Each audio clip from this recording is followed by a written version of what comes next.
everyone, and welcome back to my channel, The Grim Reader. I have not plugged my microphone in, but I think I'm just gonna go with the flow because I'm under a bit of a time constraint here. Just at the beginning here, I am channeling one of my favorite TikTokers. Her name is Elizabeth Minchilli, and she's a Rome-based foodie. And she's, you know, of our generation, my generation a little bit, as far as I can tell, and she does food tours, and she just has a delightful light touch to everything. And so I'm going to show my drink that is inspired by Elizabeth. It's a dirty martini, yes, an adult beverage. The glass is kind of too small, but it's fine. The olives fit, and I made it with gin. I'm still kind of experimenting with. I want it to be smoother, so I may need to go back to vodka, even though I know she likes gin. Anyway, you know, it's just my evening delight. And then she made me kind of get back. Even I'm trying to be good with these, but she made me eat. I'm eating potato chips in honor of her, and they really do go very well together. The saltiness is just delicious. So cheers to Elizabeth. And let me get into my update, my reading update. Okay, I want to make this quick. Yes, I ate a potato chip. So I just finished a while ago now, Phineas Finn, the second of the Palliser novels by Anthony Trollope. Now, I still might do a dedicated video to this. I have so many thoughts about this. I loved it, but it's not perhaps as completely lovable as the Barsetshire novels are after The Warden, which I didn't really, I mean, The Warden's fine, but the other ones after that are all way better. But this is also very, very good, but it's different. And so that's why I'm thinking I might do a whole dedicated videos to the sort of Barsetshire versus Palliser. And if you like this, will you like that? Not necessarily. I like them both. There's something really special about what he created with the Barsetshire Chronicles, I think. And this is kind of one of the main differences is that this takes place in a quasi-realistic London. It's not really a made-up place. And also it's much more connected to the English Parliament and what was going on in the English Parliament at the time. So in the 1860s, I believe.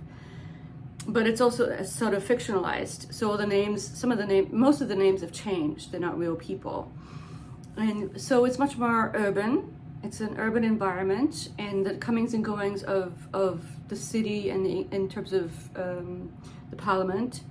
And so it gets a little bit more, what's the technical term here, nerdy, or, you know, people who like parliamentary comings and goings and the idea that you have power when you're someone in parliament and all sort of statescraft type stuff. And I know a lot of people are kind of, that's not their idea of a good time. But I'm kind of here for it, and so I liked it. And this is also one thing that did occur to me about the Barsetshire novels is that they are very female-centric in a way that I think the Palliser novels cannot be, because it's about Parliament, but it's actually almost thematized. There's this one character in here who's a really great female character, but her life course is a little bit disappointing because of the choices thinks she has to make, and. You know, it's a little bit reminiscent of Middlemarch and Casaubon and Dorothea, a little bit. So that kind of thing. Although she's not really like Dorothea, she's different. But I did like the female characters in here, but this is focused on our main character, and it's Phineas Finn, who's from Ireland. So this is sort of, you get the Irish, Trollope talking about Irish people and Irish stuff to a certain degree. It doesn't really take place that much in Ireland, except when he goes back. The main centers of excitement are definitely England. And so I've read the first two Palliser, and see, I can already tell I could go on and on about them, but I don't really want to. But I guess let me end this little chat about it by saying, in a certain sense, this is like a Bildungsroman. We focus on one male character from when he's a young adult, and his making his way in the world through deciding to stand for Parliament and all the kind of decisions he has to make with that, and all the people he encounters with that.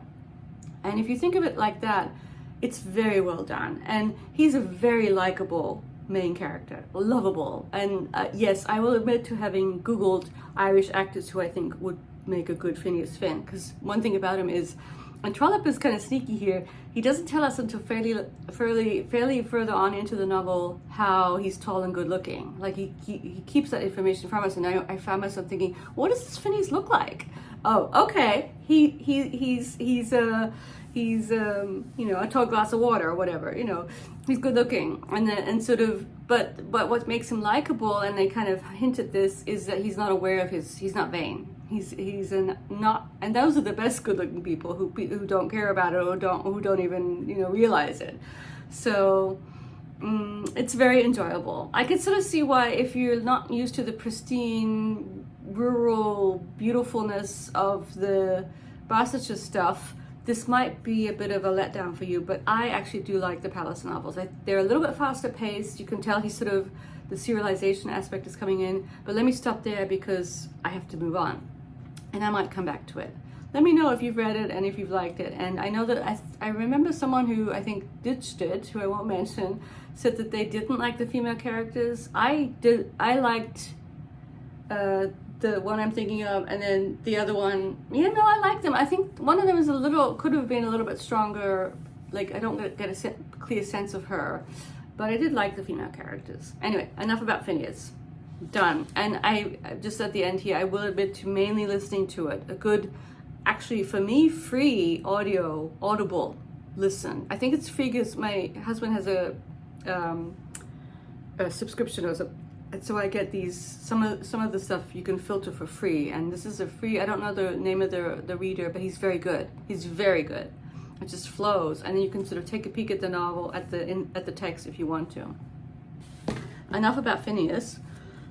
Oh, okay, one thing I will say, is how it does kind of remind me of Zola. So it's not exactly the same as Zola, and that's where a whole dedicated video might be a good idea. What is the difference? I mean, Zola is textbook naturalist writing, but in the way he's portraying the sort of ups and downs of society, it's almost Zola-esque. So that's kind of just the end thing.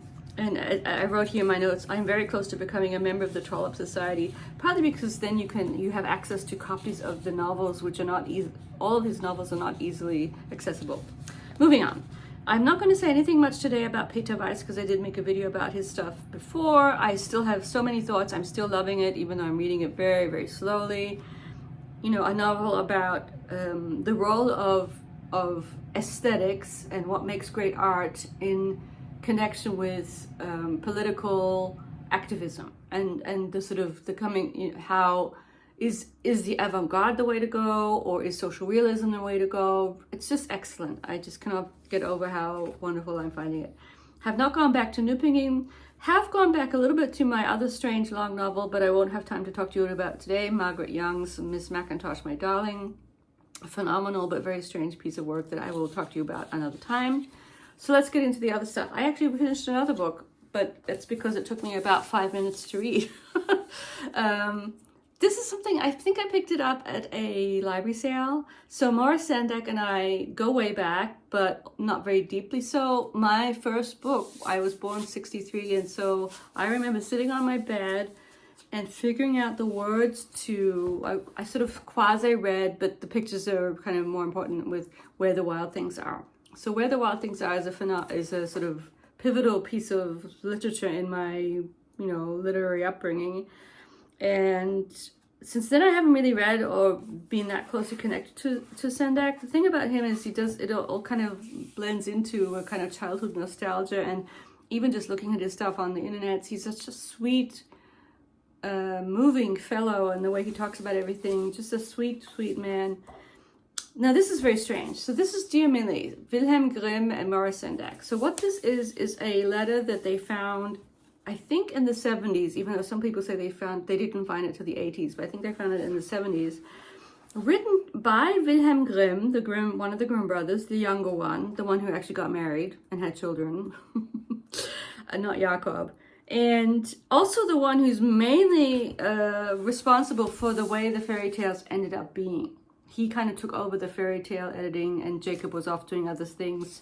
And there was a little bit of back and forth, but in a way, it's mainly Wilhelm doing it. And he wrote a long letter to his friend, someone's a young girl, dear Millie, and in it is contained this tale that Sendak has decided to illustrate.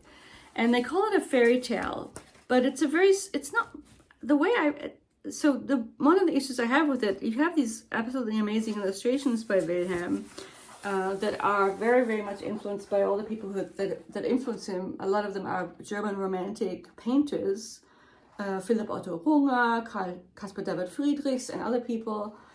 But the story itself is very strange, and it's not really a fairy tale. It's a sort of Rip Van Winkle-esque fable about this young girl who, I don't know how much plot I should give away, but it's sort of connected to the 30 Years' War, which, as I'm sure all of you know, took place from 1618 to 1648 and ended with the Peace of Westphalia, the treaty, and decimated the areas in which it took place. So Germany, very, very much. It was one of the most sort of violent religious wars that were ever to have been fought. And it's sort of an allegory connected to, because it's kind of just the time frame of the story. And it does have a lot of the typical hallmarks of a Wilhelm Grimm tale, one of them being a sort of ecumenical religiosity, sort of, everything is kind of God connected, but not in a very clearly Catholic or non-Catholic way. They were definitely not, they were Calvinists, very strict Calvinists. But in the fairy tales, their religiosity, or his religiosity, kind of transforms a little bit. And it doesn't really have a happy ending. I mean, you could argue how happy the ending is. Anyway, it's a strange tale for Sendak to have decided to take on, and the illustrations are beautiful, but the story itself is and one thing that frustrates me on the internet, they didn't come through for me and show me, except Christie's, you can see an actual manuscript of the story, but I can't read the German. I mean, I could, if I had a lot of time, I could sort of zoom it in and decipher Wilhelm Grimm's 19th century handwriting, but I just want a text of the actual German fairy tale with the German words and look at it a little bit more closely, because, I teach fairy tales. But this was lovely. It did kind of lead me down a slightly melancholy childhood remembering path, even though I hadn't read this before. So tell me your experiences with Sendak. I just read it very quickly. 1816, just after Napoleon had been vanquished, so the Grimms had an interesting connection to Napoleon because they worked for his brother who had taken over the area of Germany and made a kingdom of Westphalia. This is the second time Westphalia has come up in this video. We have the Treaty of Westphalia, and then we have the Kingdom of Westphalia, which is a sort of a fake make-up kingdom that his brother was bequeathed after they had come in and colonized that part of Germany. And what Sendak does in the book is that he includes in his illustrations, he makes references to the Holocaust and to World War II, mainly the Holocaust, which is very moving, and it sort of turns into a whole sort of anti-war kind of work in a certain sense. Then what has come up is that I'm going to be doing one buddy read has always been in the books, but it's going to happen in August, and then a new buddy read happens. So in August, starting August, and we'll have to figure out the how much we'll read. I'll have to voxer my buddy reader Hannah, and we're going to read together A Gentleman in Moscow. So the work that I had put on my community tab, wondering if I would like it. So I'm looking forward to that very much. I've kind of bookmarked the different books, and we'll see how long we want to take with it. I'm a slow reader, so hopefully she'll have pity on me. And then the other buddy reads, which we'll have to sort of set up too. I love this cover because it does remind me of one of my kitties, even though he doesn't have that kind of, but Laverne has a little bit of these eyes. So a while back, at the beginning of the year almost, Sarah from Hardcover Hearts and she had asked if I don't even know how it came about, but we have decided we're going to tackle the Master and Margarita, so a sort of Russian Faust retelling. And I love how, A Gentleman in Moscow, written by an American, but takes place there. And then this one, and then earlier in the year, one of my best books of the year, even though I haven't done the mid-book year tag, was Dr. Zhivago. So I'm actually excited to see how this fits with all the other Russian things that I have taken on. I mean, Anna Karenina was really up there. I'm looking forward to our buddy read with Sarah, and I'll get in touch with her. Hi, Sarah, if you're watching, which no problems if she's not, through Voxer. I think that's how we'll do it. So that's that. The 2 buddy reads are going. A couple of quick DNFs, and I don't even have the books with me. I started listening to Bill Bryson's book about the history of the home, and I just didn't get along with his, first of all, his voice kind of wasn't doing it for me. And then there's something about the way he was telling the story. It seemed very sort of what he was interested in, and then moving on to something else. And it just, I don't know, the stuff that he was talking about just kind of irritated me. Like, he was talking about how apparently all the food in the 18th century was terribly infested with all bad things, but apparently that was a myth, but apparently it wasn't a myth. Sort of like, what, it come down on a point and make your point, sort of kind of waffling a little bit or meandering. And I know some people I've heard earlier other works of his, this work on Australia, we would listen to that in the car once, and it was quite enjoyable. But this home book, I decided to ditch it, even though I was enjoying it in the beginning, but then I didn't like it anymore. So I got rid of that. And so now, so my husband started listening to this, and so I started too, and now I had to get a copy of the book, another Dickens. We're both listening to Little Dorrit, which I gather is a later Dickens. Take us a while. Another thing quickly that I ditched, because I really just didn't get on with it, was the book that I got from Half Price a while ago by Elizabeth Berg, and it was called The Art of Mending. And I'm going to be a little bit sort of trite here myself. It's this typical, what I'm going to call midbrow. There were so many people thrown at me, like her family, and then and also it's rushed through her childhood until a sort of certain point in time in a very superficial way. So much plot sort of happened, but nothing is dwelt on. So you just get thrown, like, it's information dump of the people and their lives, and then this person and this person, and then her husband and his family, and a sister of the husband's family, and we need to know a little bit, like, too much is going on in a very superficial way, and I know it's going to hone in onto a certain time point. These family novels are tricky, and maybe I just need to find a good one, but it was getting to the point where it was annoying me, the fact that the writing was adequate, but there was too many people, too many lives, too many terrible things, good things, too much life happening in a very abbreviated way. And I guess I'm just not there for that kind of writing. I need it to be, if I think of Miss Mackintosh, for example, a 1,000-page novel that is just elegiac ruminating on strange people, and it's just the total opposite. Or I don't know why, I just don't do that well with very, very traditionally told novels of that ilk. I was fine with the Nora Roberts. I like that one. There wasn't that much there. I don't know if I'm really going to be able to read anything before these 2 bloody reads start. I was thinking, this is the last thing I'll say, I might try and get to the last one in this first volume of Pilgrimage. So I read the first 2, Pointed Roofs that takes place in Germany, Backwater that takes place in England, and the last one's called Honeycomb, and it's quite short, but it's considered a novel or a short novel. So I thought I might start that until I have to start my the Towels book, this one. So I might do that before then, we'll see. And I might come back and make a video about rereading as well. So I did answer Renee in a long comment, but I might also make a video about it. But until then, I'm going to enjoy my little cocktail, and I will talk to you very soon. Bye, and thank you all for watching.